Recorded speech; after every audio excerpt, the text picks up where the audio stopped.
Hello दोस्तों, राधे राधे। एक गरीब लकड़हारा जिसकी जिंदगी का सबसे बड़ा सपना था सिर्फ एक बार सोने की थाली में भोजन करना। उस सपने को पूरा करने के लिए उसने लगातार 3 साल तक 3 रात कठिन मेहनत की। लेकिन जब वह बल आया और उसके सामने सोने की थाली सजाई गई, तभी एक अनजान भिक्षु उसके द्वार पर आ पहुंचा। अगले ही पल जो हुआ, उसने एक धनवान खच, एक राजा और पूरे राज्य की सोच बदल दी। आइए सुनते हैं इस अद्भुत प्रेरणादायक कहानी को। एक बार की बात है, एक गांव में एक गरीब आदमी रहता था। आदमी का नाम मंगल था। वह बिल्कुल अकेला था। बैलगाड़ी लेकर जंगल जाता और लकड़ियां काटकर उस पर लाद कर लाया करता था। शहर में लकड़ियां बेचने से जो कुछ भी मिल जाता था, उसी से वह अपने जीवन का निर्वाह करता था। उस दिन दोपहर के बाद का समय था। वो मंगल बैलगाड़ी पर लकड़ियां लाद कर शहर की ओर जा रहा था। बाग में उसे एक ऐसा आदमी मिला जो पैदल चलते चलते थक गया। वह आदमी शहर का रहने वाला था। उसका नाम सूरज था। सूरज ने मंगल से कहा, भाई, मैं बहुत थक गया हूँ। यदि तुम शहर जा रहे हो तो कृपया करके मुझे अपनी बैलगाड़ी पर बिठा लो। मंगल बोला, हाँ, मैं शहर जा रहा हूँ। आओ बैठ जाओ बैलगाड़ी पर। एक मनुष्य को दूसरे मनुष्य की सहायता करनी ही चाहिए। सूरज गाड़ी पर बैठ गया। दोनों रास्ते भर प्रेम से बात करते रहे, एक दूसरे को अपने जीवन का हालचाल बताते रहे। जब शहर आ गया तो सूरज ने मंगल को अपने घर का पता बताते हुए कहा, लकड़ियां बेचने के बाद मेरे घर पे आना। मैं चाहता हूँ आज तुम मेरे अतिथि बनो। तुम्हारा आदर सत्कार करने से मुझे सुख प्राप्त होगा। मंगल ने वचन दे दिया। सूरज प्रसन्न होकर अपने घर चला गया और उत्सुकता पूर्वक मंगल की राह देखने लगा। मंगल जब लकड़ियां बेच चुका था तो संध्या होने के बाद सूरज के घर आया। सूरज ने बड़े आदर से उसका स्वागत किया, उसे अच्छे से अच्छा खाना खिलाया और उसके सोने पर सुंदर प्रबंध किया। रात में दोनों देर तक आपस में बातचीत करते रहे। सूरज और मंगल दोनों में घनिष्ठ मित्रता हो गई। मंगल जब भी शहर जाता था, सूरज से अवश्य मिला करता था। कभी कभी रात में उसके घर भी रह जाता था। पूर्णिमा का दिन था। मंगल लकड़ियां बेचने के बाद सूरज के घर रुक गया था। रात के 8-9 बज रहे थे। आकाश में पूर्णिमा का चांद हंस रहा था। धरती पर चारों ओर दूध की धारा की तरह बह रही थी। पेड़ पौधे उस धारे में नहाकर सफेद से हो गए थे। सूरज ने मंगल से कहा, मंगल, आओ, चलो मेरे साथ चलो। आज मैं तुम्हें एक ऐसा दृश्य दिखाऊंगा कि देखने की कौन कहे। तुमने कभी उसके बारे में सोचा तक नहीं होगा। मंगल बोला, पर पहले यह तो बताओ वह कैसा दृश्य है और उसमें क्या विशेषता है। सूरज ने उत्तर दिया, देखोगे तो आश्चर्य में डूब जाओगे। मेरे नगर के एक राजा का एक प्रधान खजानजी है। उसका सिद्धांत है खाना पीना और आनंद से रहना। वह कहता है एक न एक दिन मनुष्य को सब कुछ छोड़कर जाना पड़ता है, अतः संग्रह से कोई लाभ नहीं है। मनुष्य को अपने जीवन में ही अपनी उपार्जित वस्तुओं का उपभोग कर लेना चाहिए। यूं तो खजांची प्रतिदिन बड़े ठाट बाट से भोजन करता है, पर पूर्णिमा की रात में वह जिस ढंग से भोजन करता है वह देखने योग्य होता है। पर उसका भोजन सोने के बर्तन में तैयार किया जाता है। वह जिस बर्तनों में भोजन करता है वह भी सोने के ही होते हैं। सोने के ही चम्मच, सोने के ही प्यालियाँ और सोने के ही गिलास होते हैं। वह जिस चाट पर बैठकर भोजन करता है वह भी सोने के होते हैं। खजानी नीचे से लेकर ऊपर तक पीले परिधानों से सुशोभित रहता है। उसके शरीर पर भी सोने के अमूल्य आभूषण रहते हैं। उसके नौकर चाकर और उसका रसोइया भी पीले वस्त्र तथा स्वर्ण आभूषण धारण किए रहता है। चांदनी रात में खजानजी के घर ऐसी स्वर्ण आभा बिखरती रहती है कि मनुष्य का मन ही नहीं, देवताओं का मन भी ललक उठता होगा, लालच से भरा उठता होगा। अगर नगर के बड़े अमीर भी उस अनुपम दृश्य को देखने के लिए वहां इकट्ठे होते हैं। सूरज के कथन को सुनकर मंगल के मन में भी लालसा उत्पन्न हो उठी। वह खजानची के भोजन के दृश्य को देखने के लिए सूरज के साथ उसके घर गया। वहां मेला सा जुटा हुआ था। खजानची तरह तरह के सोने के आभूषणों और पीले परिधानों से सुसज्जित होकर भोजन के लिए सोने का पाट पर बैठा। उसके सामने जब सोने के पात्रों में तरह तरह के व्यंजन परोसे गए तो उस दृश्य और उस व्यंजन को देखकर मंगल अपने मन को अपने वश में नहीं रख सका। वह धीरे से सूरज से बोला, भाई सूरज, सचमुच यह तो बड़ा अपूर्व दृश्य है। काश मैं भी एक दिन इसी ढंग से इसी तरह का भोजन करता। पर क्या कभी संभव हो सकता है?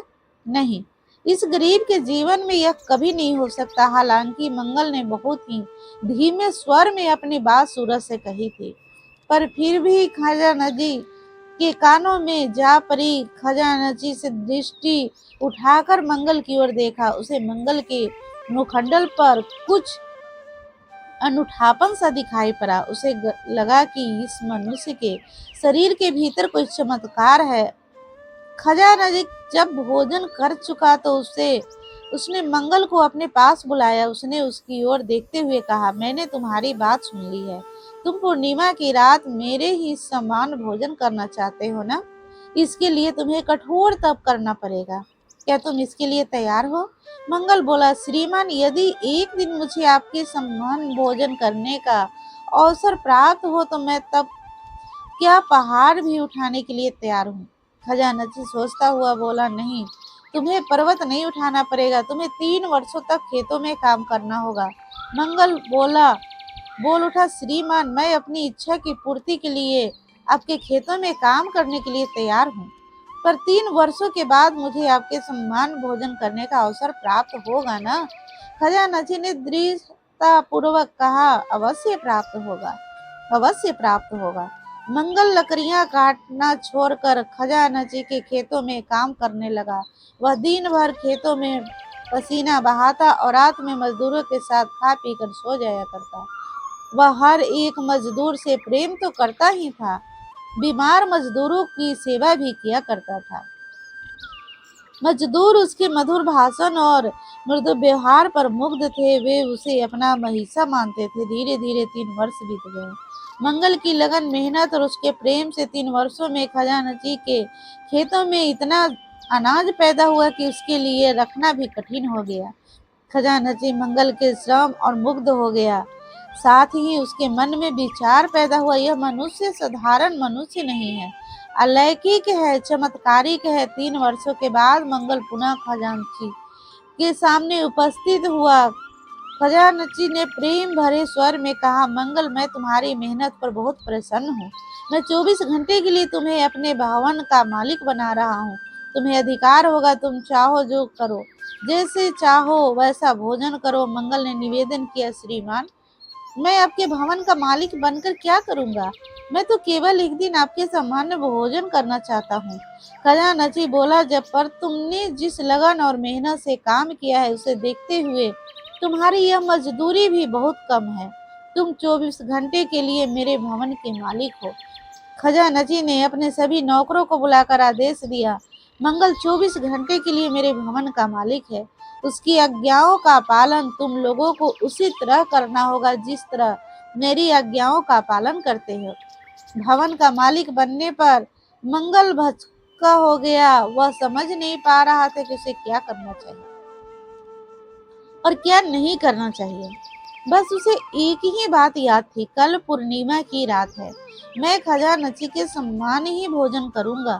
इसी इच्छा पूरी होगी, मेरी इच्छा पूरी होगी, मेरा जीवन धन्य बनेगा। दूसरे दिन पूर्णिमा की रात थी। चांदनी खिली हुई थी। मंगल खजांची के सामान ही सज धज कर सोने के पाट पर भोजन करने के लिए बैठा। उसके सामने सोने के पात्रों में तरह तरह के व्यंजन रखे गए। वह खाने ही जा रहा था कि उसे एक भिक्षु दिखाई पड़ा। भिक्षु ने मंगल की ओर देखते हुए कहा, भिक्षामा देही। मंगल के हृदय के तार बज उठे। हृदय के भीतर दिव्य प्रकाश पैदा हो उठी। उस प्रकाश से अपने आप को उसने देखा। सारा विश्व उसके भीतर है, सारा ब्रह्मांड उसके भीतर है और सारे प्राणी उसके भीतर है। मंगल के बिना किसी मोह के अपना भोजन भिक्षु को दान कर दिया। खजानची आश्चर्यचकित हो उठा। उसने आश्चर्य भरे स्वर में कहा, मंगल, तुमने यह क्या किया? जिस भोजन के लिए तुमने 3 वर्षों तक कठिन परिश्रम किया, उसे तुमने भिक्षु को दे दिया। मंगल बोला, मैंने ठीक ही किया है श्रीमान। जो मैं हूँ वह भिक्षु भी है। मैंने भोजन किया, यह भिक्षु ने किया, एक ही बात है। खजानजी मंगल के कथन पर मुग्ध हो उठा। वह बोला, मंगल, मैं सदा सदा के लिए तुम्हारे अपने घर का मालिक बना रहा हूँ। पर मंगल ने मालिकाना भी उस भिक्षु के दान में दे दिया। मंगल के इस भोजन दान की खबर राजा के कानों में पड़ी। उसने मंगल के त्याग पर प्रसन्न होकर उसे अपना पूरा राज्य दे दिया। पर मंगल ने राजा के राज्य को भी भिक्षु को दान में दे दिया। भिक्षु मुस्कुराता हुआ बोला, इस मनुष्य की मेहनत और लगन पर प्रसन्न होकर ईश्वर ने इसे अपनी शरण में ले लिया है। जो प्राणी भगवान की शरण में जाता है, उसे ब्रह्मांड की राज भी तुच्छ प्राप्त होता है।